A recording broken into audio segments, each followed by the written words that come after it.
I think what most people don't know about me is I was born in a really lower middle class family, and born in Texas. My dad was in the Air Force, and so I lived in 5 states by the time I was 6, and have very little memory of it. But we settled in Wheeling, West Virginia, where I grew up primarily, and my father was somewhat abusive, and so my mother divorced him.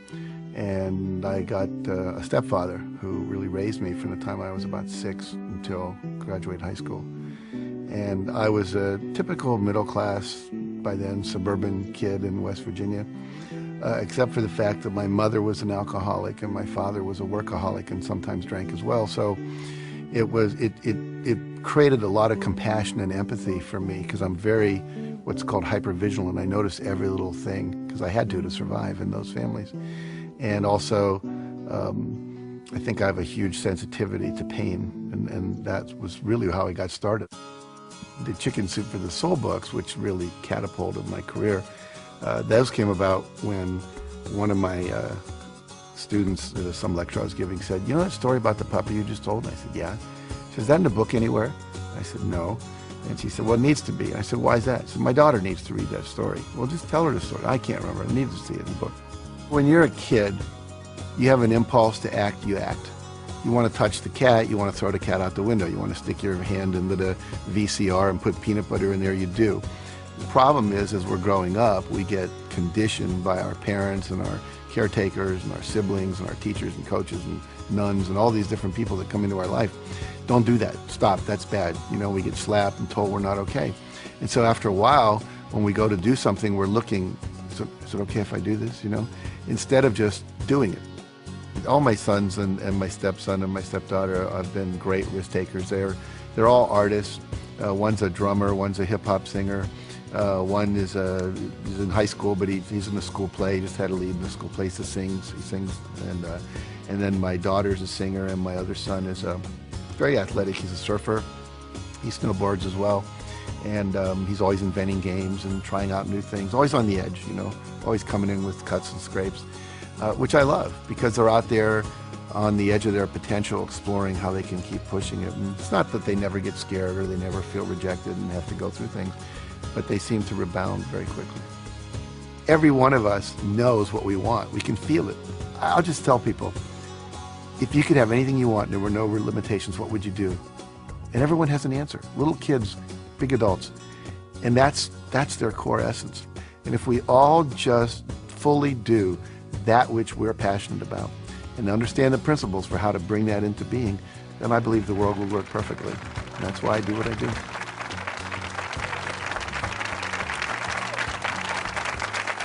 Thank you. Thank you very much. Well, it's a pleasure to be here and to share these ideas with you and really help you take your life to the next level, which is what we all want to do, or we wouldn't come out to these kind of events. I'm going to start by sharing with you a number of very important critical ideas. And the first one is this one. There's a friend of mine, his name is Orrin Hudson, and he was the Alabama State chess champion. And he grew up in the ghettos of Birmingham and became a chess champion.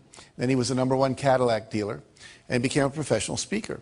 And I was talking to him, we were having lunch together down in New Orleans, and it was at a professional speakers convention, and we were talking about my new book, The Success Principles. It was about to come out, and he said, "You know, to me, success is like knowing the combination to a lock." He said, if you know the combination to a lock, it doesn't matter if you're male or female, white or black, Hispanic or Asian, you're 55 or you're 16, your IQ is 150 or your IQ is 93. If you know the combination, the lock has to open. And the problem is, most of us are going through life and we don't know the combination. We maybe have 3 of the 4 numbers we need, but we don't have them all. And so the idea is that what I'm about, what I've spent 30 years of my life doing, was researching what is the combination to the lock. Interviewing people at the top of their careers, whether they were athletes, politicians, people in business, etc., and saying, what is this combination? What is the system? And if you know a system always produces a predictable result. You know, if you use my Aunt Betty's apple pie recipe, it always comes out really good if you do what it says, because it's a system that's proven. And so I want to share with you the basics of a system that works. No matter what you're starting out at, wherever you are, it will work for you. And you may remember oilman J. Paul Getty. He was at one time the richest guy in the United States. And he said there are 3 secrets to success. It's very simple. He said, you have to get up early, you have to work hard, and he said, find oil. It's that simple, okay?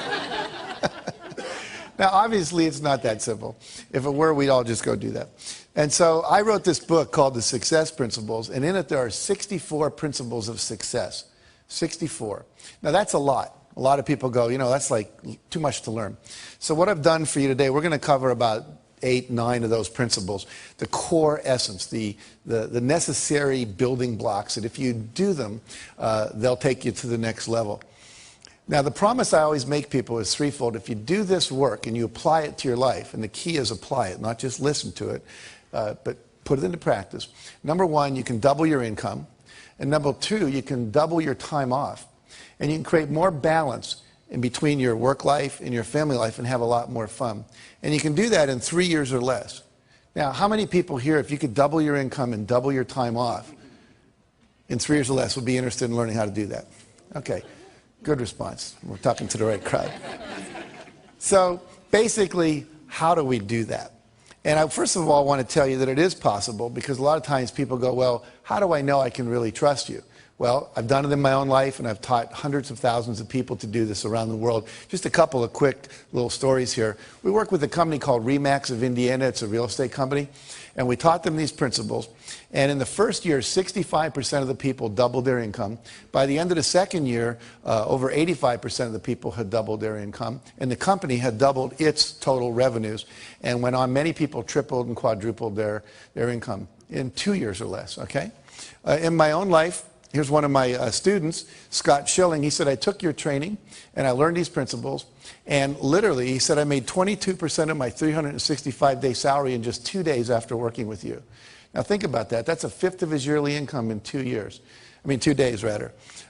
Look at my own life. I have a Guinness Book of World Records. I had 7 books appearing on the New York Times bestseller list on the same day. Stephen King was the only guy that had 6 before that. And he had done that book, The Green Mile, and it came out in 6 chapters. No one's ever done that since. Here's a check written to me for $1,130,328.35. It's the first check our publisher had ever written for $1 million. He actually put a smiley face in his signature, if you can look real. He was so happy to have to write that kind of check. And that represented 3 months of book royalties for the first Chicken Soup for the Soul books. And that year, Mark and I both made $6 million. My co-author and I split a $12 million royalty on that. Now, I share that with you not to impress you about me, but to impress upon you. If little Jack Canfield, who grew up in Wheeling, West Virginia, and who graduated from the half of the class that made the top half possible, can do this, then literally anybody can do it. It's not about brain power. It's about knowing the principles. Gravity always works. If I drop this, it always falls. It's never floated. Never had that happen in my life. And so if you know the principles, you can use them. Like we can make water flow downhill. All the drainage systems in your house take advantage of that.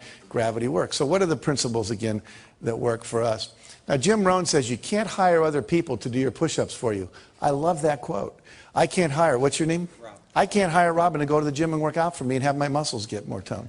I can't hire you to meditate for me and I'm going to get a higher consciousness. I can't hire you to do my planning for me at night so my day is more organized the next day. All the things I'm going to teach you are things that you have to do. There are things that no one else can do for you. There are things. You can delegate certain things in your life, but not your health care, not your meditation, not your exercise, not these principles and strategies that we're going to be learning here today. So the first principle, building on that, says you must take 100% responsibility for your life and your results.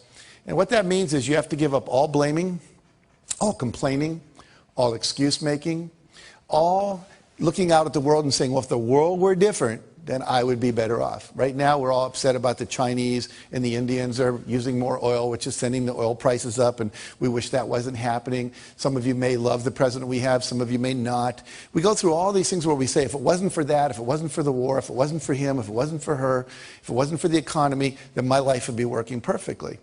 But there's a little formula I learned that's very, very powerful, and it really is the basis of everything I teach. It says E plus R equals O. And what that stands for are the events in your life, you have a response to them, and that creates outcomes. And everything in your life that you experience, whether you love it or you complain about it, is an outcome of how you've responded to earlier events. For example, if I put $200 in front of you and you go out and party with it, a month later your net worth hasn't increased. But if I put that $200 in front of you, that's the event, your response is you invested, and then a year later maybe it went up to $250. So now your net worth went up. Same event, different responses. What's your name? Valerie. Let's say I say to Valerie, of all the people I've ever met, Valerie, you have to be the biggest idiot I've ever met in my life. Now, how many people think that would raise her self-esteem?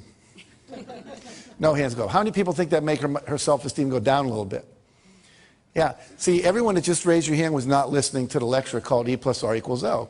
It's not what Jack says to Valerie, it's what Valerie says to Valerie when Jack stops talking. She might have said, oh my God, the man's only known me a few minutes, how'd he figure it out so fast? Right? Her self-esteem would go down. Or she might say, Canfield's only known me for a few minutes. He can't really know what I'm like. I'm sitting in the front row. People that sit in the front row are really willing to participate. I've got a good ego structure. You see me smiling at my jokes. Beside him, one of the more attractive women in the room probably can't keep his eyes off me anyway. Now, if he said that, which way would her self-esteem go? It would go up, see? So if she says that. So basically, it's not what people say to you. It's not what they do to you. The world's just out there worlding. It's not personal. And if you want a different outcome, because E plus R equals O is like 2 plus 2 equals 4, and if you're not happy with 4, you've got to change your response. The word responsibility means you have the ability to change your response to something other than what you're currently doing. And if you would do that, you would get a different outcome. Does that make sense? Yeah. So basically, we are responsible to change our behavior until we get the outcomes we want. And that's kind of an experiment. You never know if something's going to work or not. Maybe you're distant from your spouse and you try a new communication technique you learn in a workshop and it works. You go, oh, great. Or maybe you try and it doesn't work. Well, there's just about 500 more you could try. You know, you could read Men Are From Mars, Women Are From Venus, Children Are From Hell, one of those books. And just kidding. But, you know, there's so much out there, so many good techniques. And unfortunately, most people don't experiment with trying on new ones. Life should be approached as a huge experiment. And you just keep experimenting until you get it right, okay? All right, we talked about that, so we'll go to this. E plus R equals O again. I want to give you a business example. A friend of mine during the first Gulf War was a Lexus dealer, and people stopped coming in to buy Lexuses. They were all watching CNN and CNBC and watching the war on TV. And plus, we were having a minor recession, so people were holding on to their discretionary income. So what happens was, he said to his staff, E plus R equals O. There's a war. People are watching TV. Our responses, we've been doing the same thing. Ads on the radio, ads in the newspaper, waiting for people to come in. Well, they're not coming in. We better do something different. We're not going to go out of business, but we're going to take a huge economic hit if we don't. So they tried 4 things, one of which worked. I'll tell you what that was. They said, if the people aren't coming to us, let's take cars to where they are. Okay? So they would go out with 5 or 6 Lexuses, and they'd go to a party. What's your name, sir? Tom. They go up and say, Tom, what do you do for a living? I'm an investment banker. You're an investment banker. How's the investment banking business doing these days? Great. Doing great. What's he eventually going to ask me? What do I do? And I'm going to say I'm a Lexus dealer. And then I would say, have you ever driven a Lexus? Yes. Yes. Did you like it? Loved it. Loved it. You know, we have a new LS400 outside, never been ridden by anyone. It's got the new Nakamichi sound system, quadraphonic sound. It's got the tilt-back mirrors. It's got the new seats that have the air that comes out that can keep you warm or keep you hot, depending on what you need. Would you like to take a little spin with me, see what it's like? Great. So we go and we take a little spin in the Lexus. Now, you come back in. Let me ask you a question. How many of you have ever test driven a new luxury car and then got back in your old car? You know that feeling? You were really satisfied until then. Well, they ended up selling over 60% of the people they did that with a new car within 2 weeks. Because they didn't wait. They tried something different.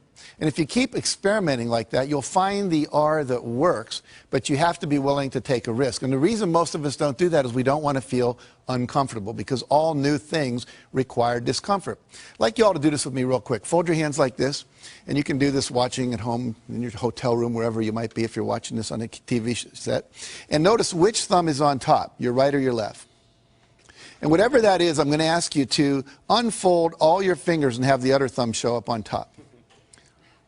Okay? Don't just move the thumb, but all the fingers are moving. Now, how does that feel? Uncomfortable? Awkward, strange, yucky, wrong, not me, right? Now, what does your body want to do? Go back. Wants to go back, so let it go back. How's that feel? Most of you said better. Tom over here went, oh, like, I'm me again, right? What happens is, literally in life, this is what stops most people from being successful. One of the things is that they would rather be comfortable than do what's required. Anytime you do something different, it's uncomfortable by its very nature. Now, most of you remember learning to drive a car.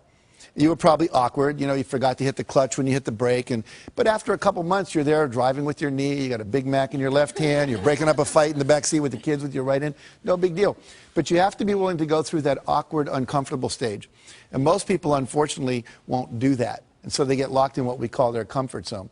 So what I want you to do is to realize that life is an experiment. You have lots of responses that are possible. And I'm going to teach you some of those new ones, perhaps, that you can apply to your success. So there's three kinds of responses. Number one is your behavior, what you do and say out loud. Number two is your thoughts. Number three is the images you hold in your head. Those are the only three things you have any control over in your life. What you say and do, the thoughts you think, and the imageries that you hold inside your head. So we're going to look at this whole area of thoughts for a minute. And I'm going to ask somebody to come up here and volunteer to do a little exercise with me. It'll take about 1 minute. So, okay, great. What's your name? Marianne, very good. Come on up, Marianne. And I'd like you to turn around and face the group. Now, are you right-handed or left-handed? Right-handed. Right-handed. Is your left arm okay? Any injuries going on here? Very good. So what I'm going to do is push down on your arm. I want you to push up, okay? So we'll see how strong you are. Very good. Now, you said your name was Marianne? Yes. So say, my name is Marianne out loud. My name is Marianne. And then resist. That's a very funny last name. But let's... So my name is Marianne. My name is Marianne. And resist, good and strong. Now I want you to make up a name that's not yours. My name is Margaret. My name is Joe. Any name at all. And just say it, and then I'll test your arm. My name is Kathy. Say it one more time. My name is Kathy. And resist. What happened to your arm? It went down. Was it as strong? No. No. And my name is Marianne. Say that. My name is Marianne. And then say, my name is Kathy. My name is Kathy. And without any effort, it goes down. Now see, when you lie, this whole set of muscles goes weak. Okay? Literally, the whole Michael Jackson trial could have taken about 1 minute. All right? And we would have known one way or the other. But see, the reality here is that your thoughts affect your physiology. We just saw that. The brain wasn't designed to lie. It was designed to perceive truth and organize truth and express truth. Then things work. Otherwise, you're called psychotic or you're called a liar and gets in trouble and so forth. So let's look at one of the lies we tell ourselves. I'd like you to think of something you always wanted to do, Marianne, that you didn't think you could. Like, I can't sing, I can't bowl, I can't skydive, I can't start a business and run a family. You know, anything at all that feels true for you. Okay. It would take me a minute. That's okay. I'm kind of confident. Okay. You got one? Mm-hmm. Okay, can you say it out loud? I can't swim in the ocean out too far. I can't swim in the ocean out too far. So say it again. I can't swim in the ocean out too far. And notice what happens to your arm.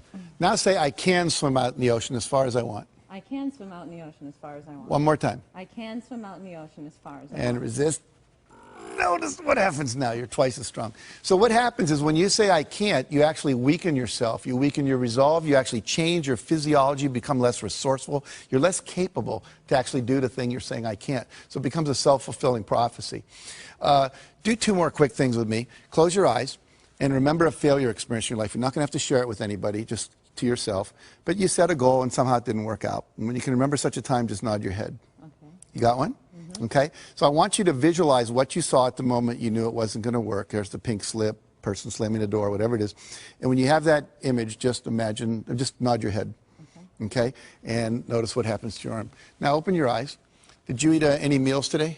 Yes. Name one thing you ate.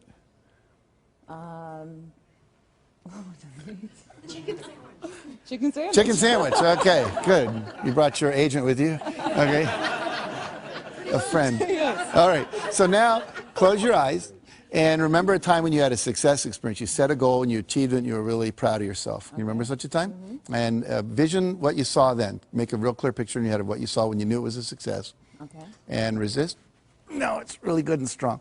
I want you to do one last thing with me, and then we'll talk about what all this means. I want you all to look up at her, look at Marianne, and I want you to think a negative judgmental thought about her. Just make one up. I don't like you, you're an idiot, whatever. Okay? And give her that look parents give their kids when they're disappointed in them. And I want you to resist with all your strength. And notice what happens to your arm. Can't do it. Now smile at her and send a positive thought. Wow, she volunteered in front of all these people to go up there with Jack. And resist. Can you feel the difference? Yes.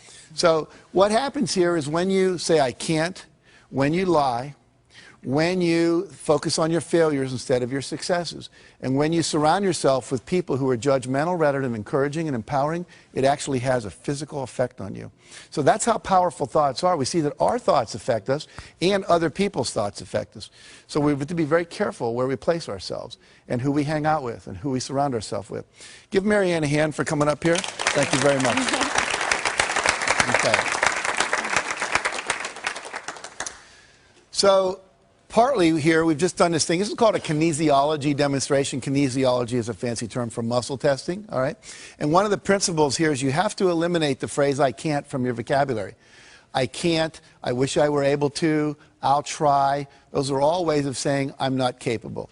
And they're very insidious, and it's part of our culture. I actually teach people to wear a rubber band, and if they say something negative about themselves, they just snap themselves when they're aware of it. Not like to really hurt yourself, but just to raise your awareness. In my company, if anyone says I can't or we're not able to, we can't get that done by Friday, you know, they'd say something like, well, we'd need 8 people to do that. Well, great, call the temporary agency. It can be done by Friday.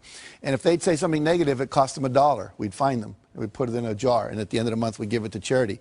Well, we stopped doing that after a couple of years because no one was doing it anymore, because the culture shifted because of that focus.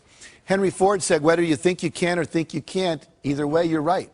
Why is that? Because if you think you can, you will try. And if you try, you're probably going to pull it off. And if you think you can't, you won't. And if you don't try, then you're not going to get it done at all. Make sense? Okay. Maddie Christensen was a kid I interviewed for our book. Imagine this picture.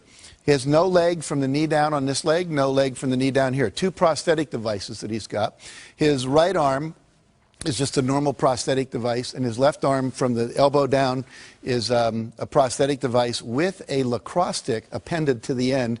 He is the pitcher on his Little League baseball team, and he could use that to catch the ball. His team, with him as the pitcher, went to the New York State Finals in Little League. He wrestles, he plays basketball. How many of you, if you'd been born with no arms past the elbow and no legs past the knees, would have thought that baseball was your career? But Maddie went for it. I can tell you story after story. I met a kid named Kyle Maynard last year. He wrote a book called No Excuses. We were over in Ireland together. He has no legs past the knees. He was the #2 wrestler in the state of Georgia his senior year in high school, and now wrestles for the Georgia State University Wrestling Club. Wrote a book on Oprah. He can type 150 words a minute with the stubs of his arms. He can eat with a spoon. I mean, he's the most amazing guy. And we say that, and then when I hear that and I look at these people, I think, what's my excuse? What story am I telling me that I can't do something when these people can do that? And I tell you that hopefully to inspire you to realize you can do anything. There's nothing you can't do. And all those people that are out there that are doing anything that you go, wow, that's great, is just a model for you that says this is possible. And if they can do it, I can do it. He said to me when I was interviewing him, he said, you have to give up all of your excuses. He said, you have to become solution-oriented. You have to move in such a way that you're always solving a problem. He said it was just a problem to be solved because he was so passionate about what it is that he wanted to do. Some of you have seen Tony Robbins on television, and he tells a wonderful story that we put in our first Chicken Soup for the Soul book of being in New York. He sent his staff out. He said, I want you to go find a van because I want to take some food, put it in some baskets, about 30 baskets of food, and we'll go give it to the homeless people up in Harlem. So they went out to rent a van. He came back a couple hours later from some radio interviews. There was no van. He said, where's the van? I said, Tony, there are no vans for rent in New York. They're all being used. It was Thanksgiving weekend. They'd all been rented up.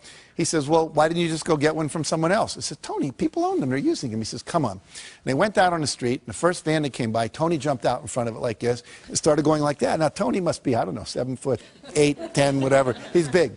And he said, I learned something about New Yorkers that day. He says, they don't stop. They speed up.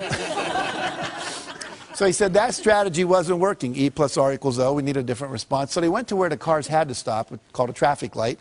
And then he'd knock on the window and they'd roll it down and he'd say, hi, I'm Tony Robbins. You may know me from TV. But even if you don't, what we're trying to do is rent a van and, you know, find a van. We're glad to pay you to rent it. And we'd like to just get some food and drive it up to Harlem and give it to some homeless people. And they would all say, you know, I don't want to go to Harlem. It might not be safe up there. And so this went on for a half hour. And finally, Tony's staff said, Tony, give it up. It's never going to happen. We're not going to get a van. Let's go eat dinner. And Tony said, that's a terrible attitude. We are going to get a van. It's just a numbers game. Well, another half hour went by. And Tony knocked on the window of this one van. And the window went down and told him a story. And the guy said, jump in. And as he jumped in, the driver reached over and picked the hat up off the seat that Tony was about to sit in, the passenger seat, put it on his head. It said Salvation Army. Turns out the guy was the head of the Salvation Army, Captain John Runnan, for all of New York City. And they went and they bought the food, and he said, look, there's a worse place even than Harlem. It's called the South Bronx. Let's go there. And so they went and took 30 baskets of food to people living in these, literally abandoned houses. And he said, we lifted a lot of lives. He said, but more importantly, I raised the consciousness of my staff that day, and they realized there's always a van in New York City. But let's look at what some of the principles are of success that are contained in that story. Number one, Tony had a clear intention. You must know exactly what it is you want. You have to have a goal. You have to have a vision. Number two, he had a positive expectation. He fully expected to get it. Pete Rose, the great baseball player, said, he was interviewed once, he said, when you go up to bat, how often do you expect to get a hit? He said, every time. He said, if I'm not expecting to get a hit, I shouldn't be standing there. And you don't always hit it, but you're going to come from that expectation level. He never gave up because he fully expected the result was going to happen. It was just a matter of time. Number three, he took action. Because a lot of times you have great ideas. I was just here today, a guy was talking about, we were talking about horseback riding, and he said, it'd be neat if they made those gel things they put in the feet to put on the saddle of horses, because your butt gets sore when you ride a horse. And I said, that's a great idea. And he just passed it off. I said, no, you ought to do something about that. How many times have you had a great idea, didn't do anything about it, and then a year later someone did something about it, made a lot of money, got the promotion, etc.? So when you have the idea, the inspiration to act, it's time. Act. And you don't have to know it perfectly. You can drive from here to California, wherever you might be, assuming you're not in Hawaii, by going west. And what happens is that you don't have to see the whole route. You only need to see 200 yards ahead of you. At night, you can drive just with your headlights, and the headlights keep moving with you. And your goal in life is to get in the game. You don't have to see the whole blueprint. You just have to see the next steps, the next steps, the next steps. And if you keep taking the next steps, eventually you get to where you want to go. Does that make sense? And then he persevered. He never gave up. Some people give up too soon.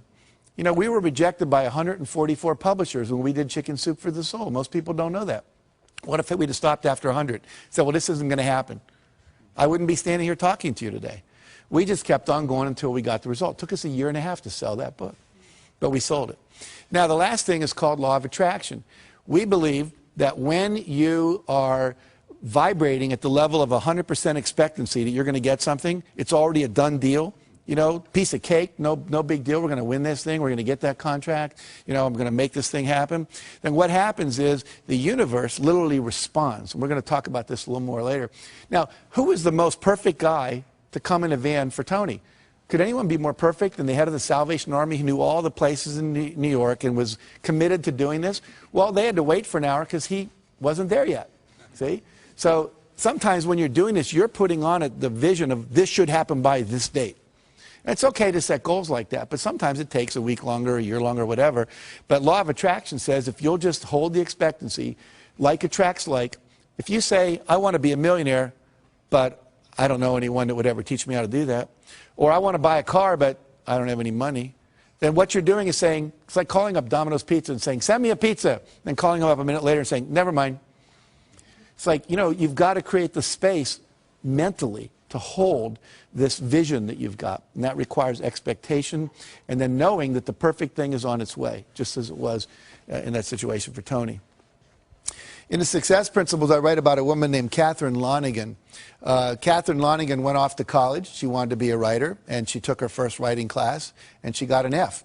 And she went to see the teacher and said, why'd I get an F? He says, because you can't write. She says, well, I'm on a scholarship, here to be a writer. I came to be in the creative writing program. I was the editor of my yearbook, editor of my school newspaper. I wrote a play that was performed in high school. They told me I was gifted. I said, well, you're not. He said, if you stay in my class, you're going to flunk it. And if you flunk my class, you'll lose your scholarship. And she said, well, what do I do? He said, I'll make a deal with you. If you promise never to write again, just, history paper and stuff, but you're not going to try to be a writer, I'll give you a passing grade, you'll keep your scholarship, change your major. So she did. I called it, she made the deal with the devil. 15 years later, she's down in Texas. They're making a movie at the next town over, and down where she lived in Texas, people would show up at the gas station after it rained just to see the oil slick. It was kind of boring there. So she said, wow, they're making a movie, let's go. So everyone drives over, and everyone's talking to the movie stars. She's talking to the writers, saying, what's going on, what's happening? And why are you interested in us? Why not the movie stars? Well, I always wanted to be a writer. And the guy said, BS, if you wanted to be a writer, you would have written. She said, I was told on good authority I couldn't write. He was a Harvard professor visiting our campus that year. He said, that's BS. He said, what I want you to do is go write something, send it to me. I'll tell you if you can write. I do it for a living, I know. So she goes and writes a book, sends it in to him. He sends it to an agent in New York, and they publish it. Her next book was called Romancing the Stone. The book after that, Jewel of the Nile. Both made into movies with Michael Douglas and Catherine Turner. So what's the deal here? 14, 15 years of her talent wasted because she bought someone else's evaluation of her. My friend Terry Cole Whitaker says, she wrote a book called What You Think of Me Is None of My Business. You know? Do not let other people's evaluations of you control you, okay? It's just an E. Your response is, thank you very much. You keep pursuing your passionate dream, okay? Now, another principle is you've got to drop out of the Ain't It Awful Club. What does that mean? It means you have to surround yourself with positive people. We saw when Marianne's arm went down up here when you all did negative thoughts about her. And how many of you, think about this, where do you spend your time? Is it with positive people or is it with negative people? You have to be very careful about where you put yourself. Jim Rohn said, again, you're the average of the 5 people you spend the most time with. Who do you spend the most time with? They're a mirror back to you at what level your life is actualizing at. If your friends are victims and their lives aren't working and their marriages don't work and they're not making money, that's a reflection back. If you're working out with people and hanging out with people that are at a higher level, then that's a reflection back. And what I teach people is always try to get with the people that are the next level up. You're making $50,000 a year, you want to make $100,000, find some people making $100,000, spend some time with them, however you have to do that. You know, if you want to be more spiritual, go to some spiritual retreats where spiritual people hang out. Get in their space, learn what they do, how they think, etc. We had a story in the second helping of Chicken Soup for the Soul. Carl Coleman's driving to work when his car collides with another woman's car, and they get out, and she's crying, and he's like relieved. This is a minor fender bender. Why are you crying? She said, you don't understand. This is a brand new car, 3 days from the showroom. How am I going to explain this to my husband? He said, well, I'm really sorry about that, but we need to get your registration, your driver's license, your insurance record so we can, you know, exchange that data so we can file our accident reports. So she goes into the glove compartment of her car, opens up the manila envelope and everything's in. And on top of that, there's a message written in handwriting by her husband. And it said, in case of accident, remember, honey, it's you I love, not the car. See, the women all go, oh. The men are thinking, yeah, right, I don't know about that. But why do we all go, oh? We all go, oh, because that's what we want in life. We want someone to love us more than anything else, especially things, vases that have been in the family for 3 generations, the white carpet, your special sweater, whatever. And when we know that we're loved unconditionally, then you feel safe. And when you feel safe, you get creative. And when you get creative, you come up with ideas that can quantum leap your success. So that's why it's so important. Number 2, success principle, that's really the core principle here, is decide what you want. You can't get from here to there unless you know where here is and there is, right? If you have a GPS system in your car, all you have to do is type in the address. It knows where you are from the satellites in the sky, and it plots a course. Your brain works the same way. The problem is, according to the research, less than 10% of Americans have written measurable goals for the year. In some cases, I've been in the companies where less than 3% of the people did. Less than 10% of high school students are ever taught how to set a measurable goal. This is a failure in our education system. You know anyone that got divorced because they didn't know the 7 exports of Brazil or the 5 causes of the Civil War? No, but they didn't know the communication skills. They didn't know how to set goals for their relationship. So many things we're not learning in our education that we now need to learn in these kind of courses. General Wesley Clark, who I interviewed, said, it doesn't take any more effort to dream a big dream than it takes to dream a small dream. So if you're going to decide what you want, go for what you want, not what you think is possible. Most people hone down their dream because they can't see how they can do it. And I'm saying to you, dream as big as you want. In fact, big dreams are exciting. Big dreams attract big people. If Martin Luther King said, I'm going over to the supermarket in Mississippi, I don't think a whole lot of people would have gone down there with him. But when he said, I want to end racism in America, that was a big dream and it inspired a lot of people to want to play at great personal sacrifice to themselves because it was big enough and worth doing. Walt Disney said, if you can dream it, you can do it. Which means that you're never given a dream that comes out of your own desire place that isn't something you have the capacity to fulfill. You may have to learn some new skills. You may have to partner up with some people. You may need to learn some, how to access some new resources along the way. But all of that is possible if you'll simply dream the big dream. Because the dream doesn't come unless the capacity to achieve it comes with it. Does that make sense? Okay, so trust your dreams. Now, there's 7 dream categories or vision categories that you need to focus on to create a balanced and fulfilling life. Success means having all of this stuff, and I want to walk you through these. Number 1 is financial. What are your goals for your money? How much money do you want to make? How much net worth do you want to achieve? How much money do you want to have when you retire? If you own a business, you have cash flow goals, you have money in reserve goals, you have profit goals, etc. And so we need to have goals clearly set in that arena. Number 2, business and career. What's my ideal vision for my business or my career or my job? You know, I was a high school teacher, and at a certain point I realized I wanted to teach teachers because I just thought I could impact more people. Then I became a teacher trainer. I trained people how to train teachers. And now I'm teaching, you know, on television around the world. So it kept growing. The goal changed, but it was always like, you know, what is it that I want to be doing with my life in relation to my business and career? Number 3, fun time and recreation goals. One year our fun time goals, my wife and I, was learn salsa dancing. This past 2 years I've been learning to play the piano. My goal is to play Jesu Joy of Man's Desiring as well as Bach could have played it when he wrote it.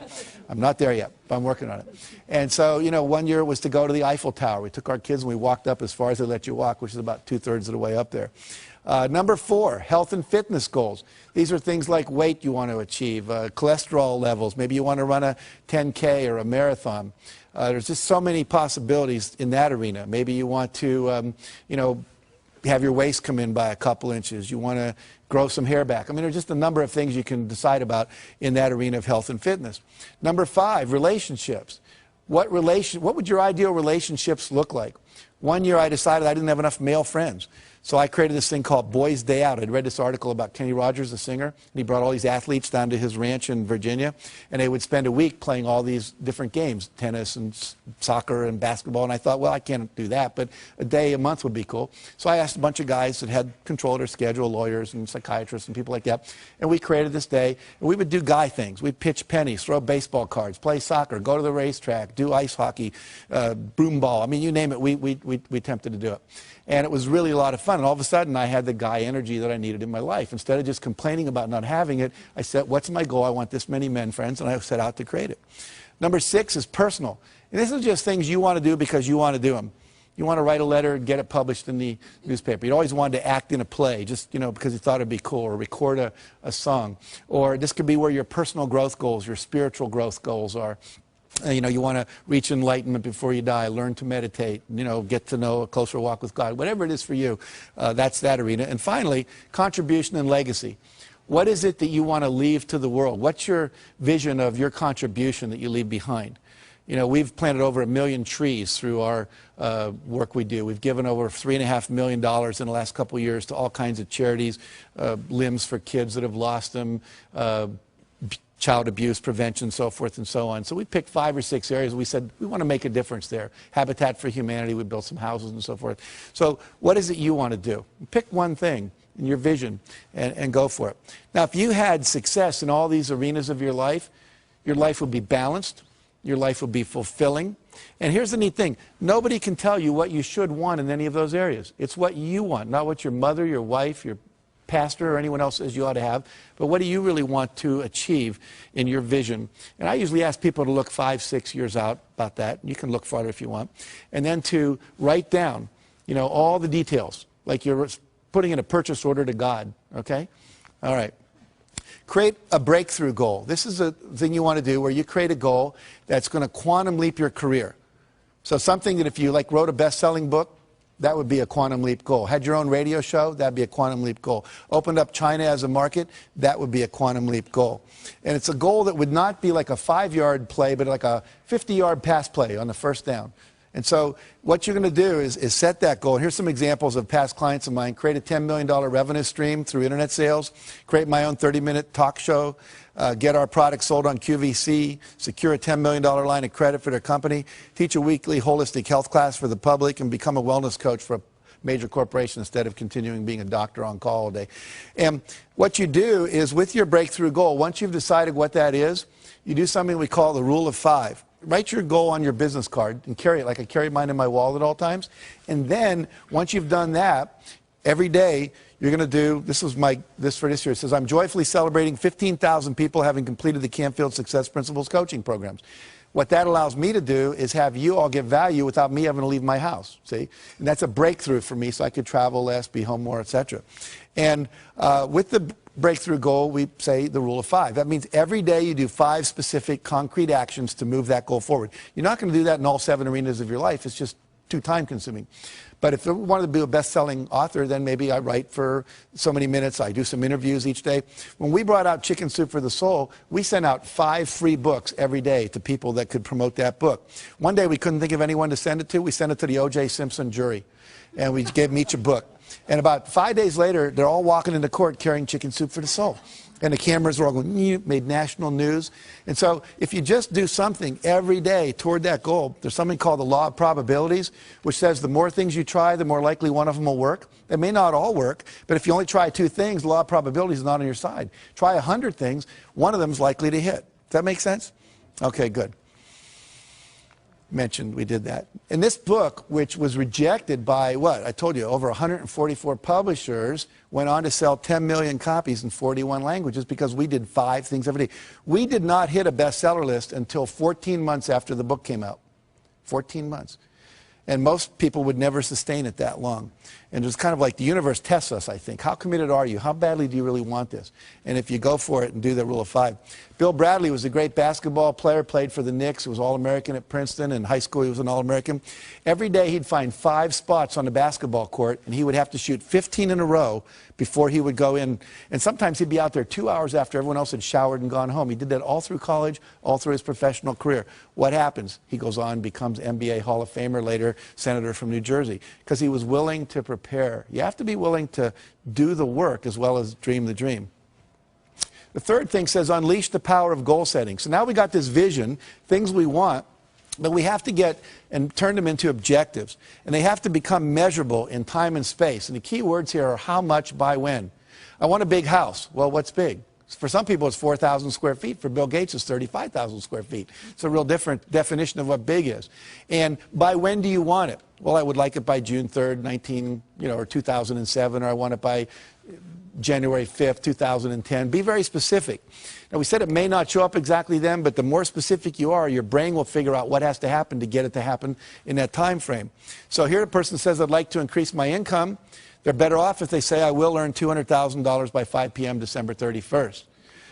I'd like to spend more time with my husband. Well, I will take 3 long weekend vacations and 1 2-week vacation with my husband by November 30th at 5 p.m. Much more specific. Now the brain knows what to do, okay?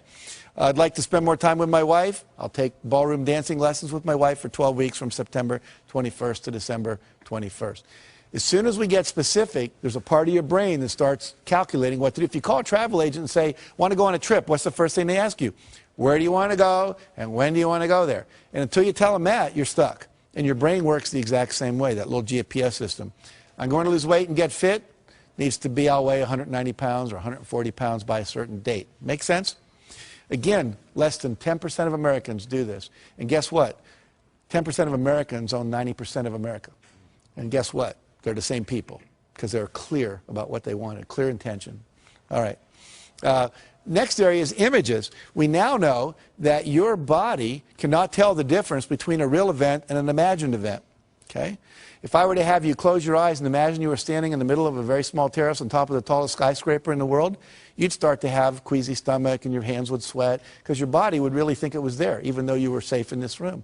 Now, we can use that principle to our advantage to create success by using this power of visualization. And here's an example. One basketball team at Ohio State University, they took and they said, we want 1/3 of you, they all had equal foul shooting records, to not touch a basketball for 30 days. The other third, we want you to go out and practice basketball every day for a minimum of a half hour, preferably an hour, shooting foul shots for 30 days. And the third group, they said, we just want you to close your eyes and visualize shooting foul shots. Don't touch a basketball for 30 days. And guess what? First group, as you'd imagine, showed no improvement. Second group, practicing for 30 days, they get 24% improvement. And the third group that only did it in their mind got 23% improvement when they brought them back to the court and had them practice. So what happens here? I wish it would have been a fourth group, right? Practice and visualize. We'd have probably got up in the 30 or 40% improvement level.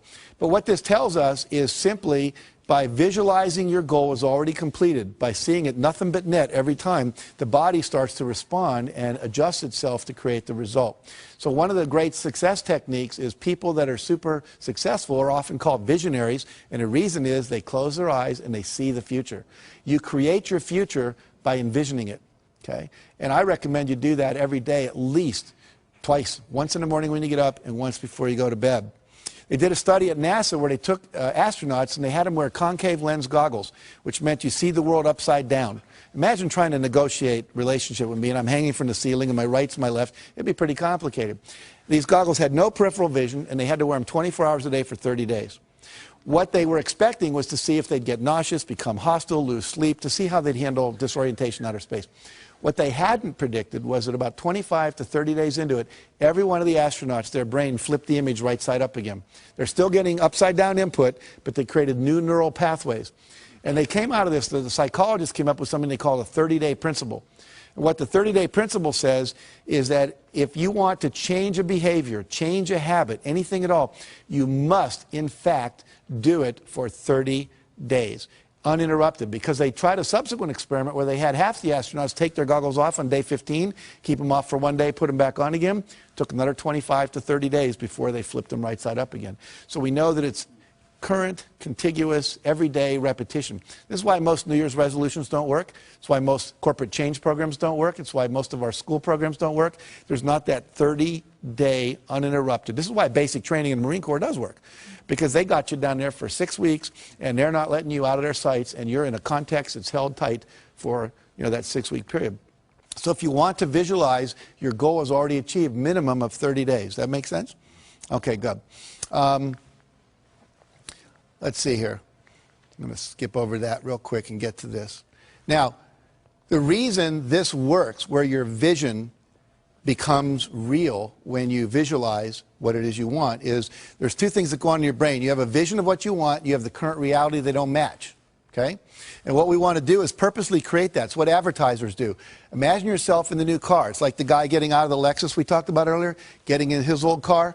The vision of what's possible no longer matches the reality, and that creates a little dissonance or structural tension in the head, which we call motivation, which says, I want that. Until we had that, there was no motivation to do anything different. Any of you women ever experienced visiting a friend with a new kitchen, and then you come home to your old kitchen, and they've got all the new granite and the new appliances and everything's cool? Your kitchen was fine until then. So we want to purposely do that to your brain to motivate you. So you vision the thing you want, your goals, your vision. You hold that in your mind every day for about 10 minutes in the morning, 10 minutes at night. If you have 10 goals, you can cycle through them. I put mine on 3x5 cards, read them, and I close my eyes, see the vision as if it's already accomplished, see the car I want, the program happening in Singapore that we're doing, whatever. Then I go to the next one. I just keep cycling through the cards until I go through all of them. What happens then is you get a perceptual shift. You start to see things in your environment that were always there that can help you never saw before. You get expanded creativity.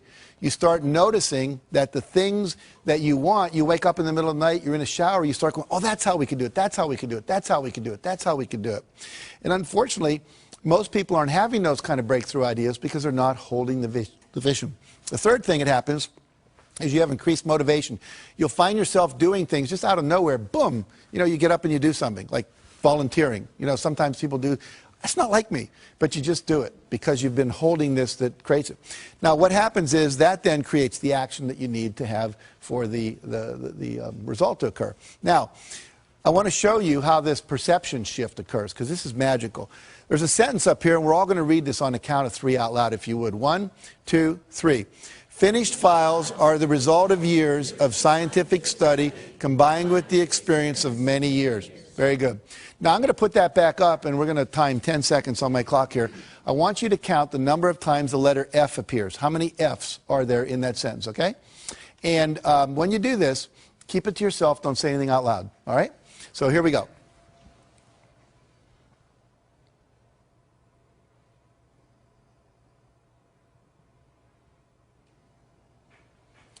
Okay.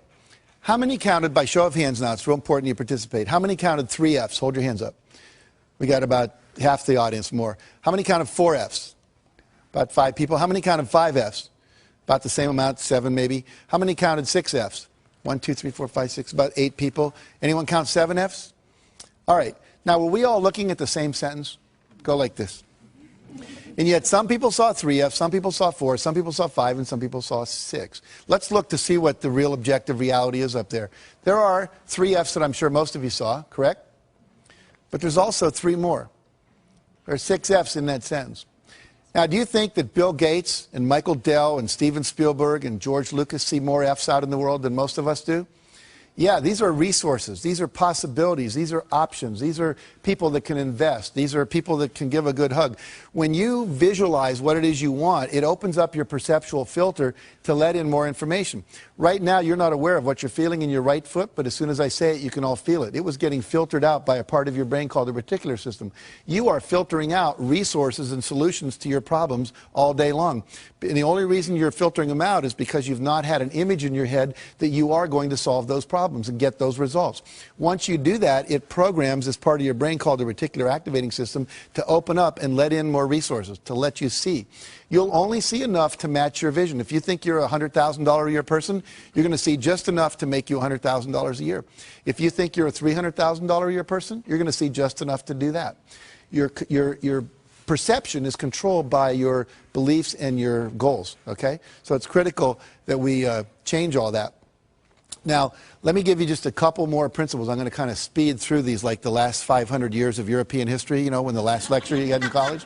But I want you to get the whole model here because it's important. So we've got a vision. We've taken 100% responsibility. We've got some goals now. We've made them measurable, okay? We're now visualizing those goals every day. The next thing that needs to happen, I'm going to demonstrate by giving away something here. See if I can find it right here. Okay, I have a book here. It's my book. It's called The Success Principles. And I've sweetened this, but I put in as a bookmark a $100 bill. Okay, that's real money. And I'm going to give this away to someone here in the audience to illustrate the next principle. Who would like this? Okay.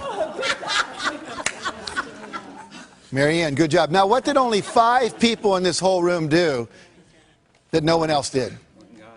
They got off their butt and they took action. And so the next principle is you must take action. When you start visualizing your goals and this GPS system comes in, you're going to start getting little roadmaps, and we call them inspired actions.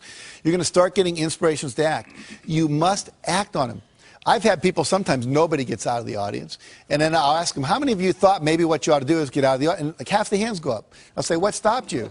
I didn't want to look like I needed it that much. I didn't want to get up there and have me be wrong and look foolish, you know. I didn't want to like get there second. I thought maybe you weren't really going to do it. I'd look like an idiot, you know. Whatever. They have all kinds of excuses. Those are the same excuses they use in their life not to take action on their dreams. So you must take action. But here's the problem, or the challenge. Not every action is going to work. Goes back to E plus R equals O. We have to experiment, right?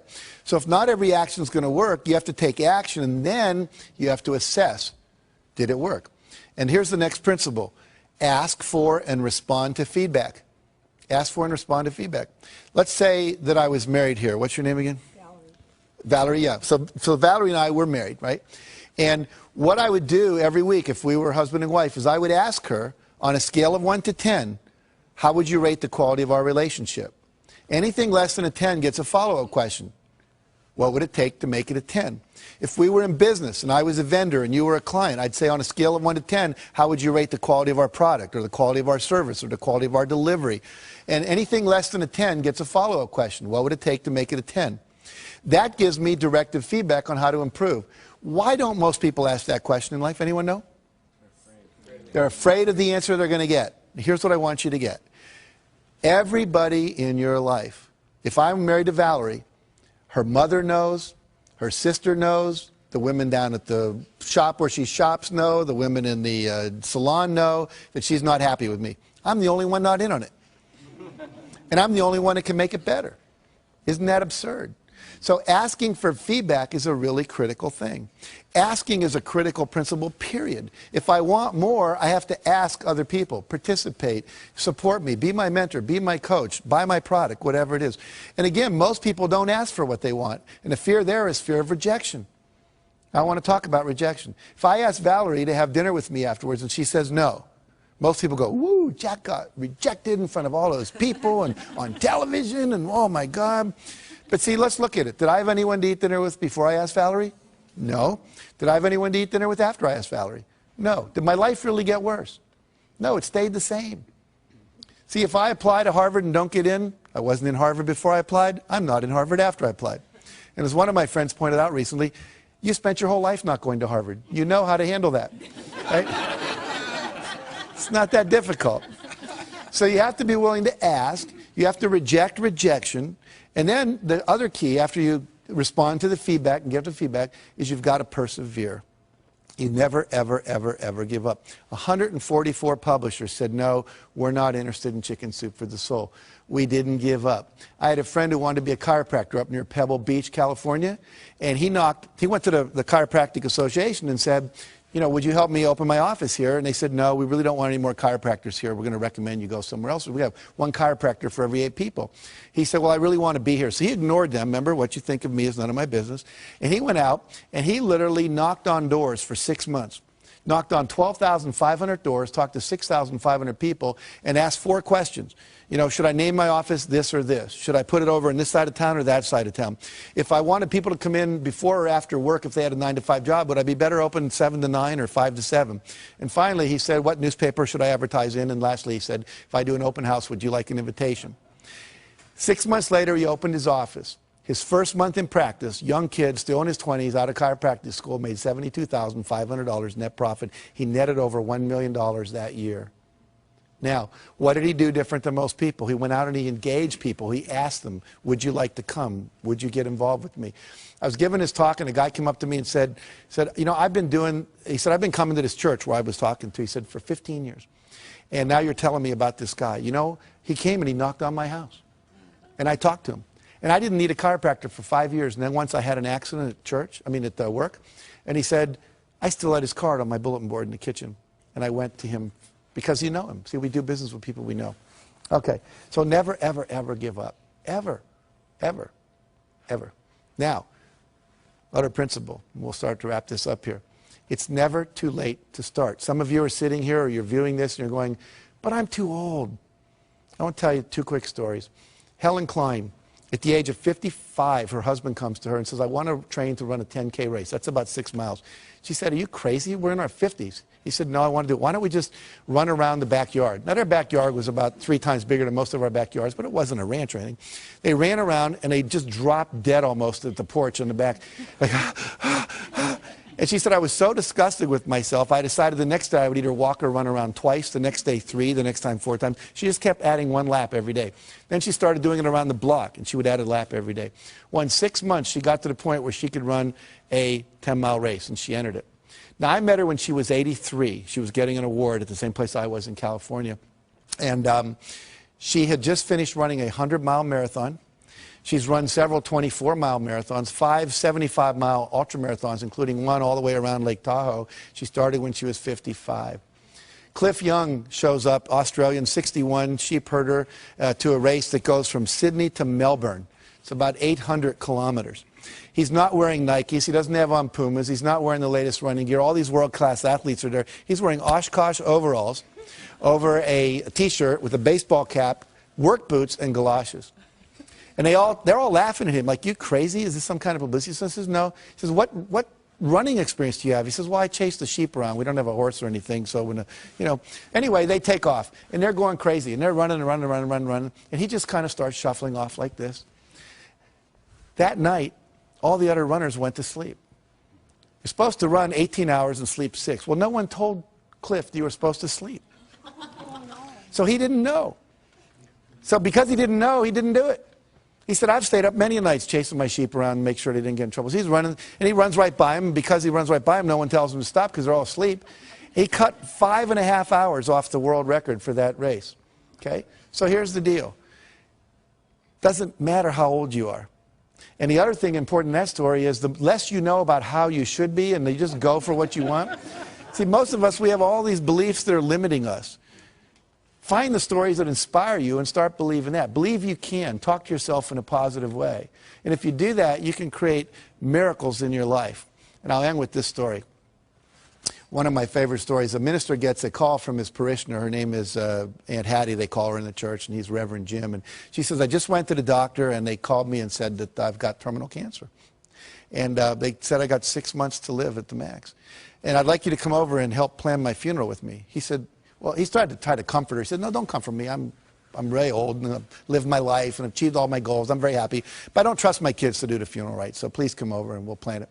So he goes over and they start planning the funeral. She said, I want this, I want to wear this dress. And I want this psalm read and I want this hymn sung and I want this open casket. I want these kind of flowers.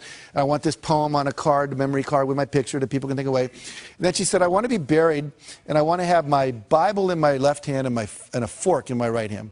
And the minister said, well, I understand the Bible in Hattie, but why the fork? She says, you know, whenever we have those church socials and we're down in the basement and they come by and they say, if it's going to be a really good dessert, they always say, keep your fork. It's not going to be something like Jell-O or pudding. It's going to be apple pie or cherry cobbler or chocolate cake. And whenever they say, keep your fork, I know the best is still yet to come. So when people come by my coffin and they look in and they go, Reverend Jim, why the fork? I understand the Bible. She was very religious, but why the fork? You just look them right in the eye and say, Aunt Hattie knew the best was still yet to come. And so for all of you, if you'll put these principles into action and not think about them, but actually do them, and if you really want to go deeper, get the book or go to one of my seminars or whatever, you can go to my website and download things. It's just jackcanfield.com and take the forms there and use them. I promise you, for you, the best is still indeed yet to come. Thank you very much.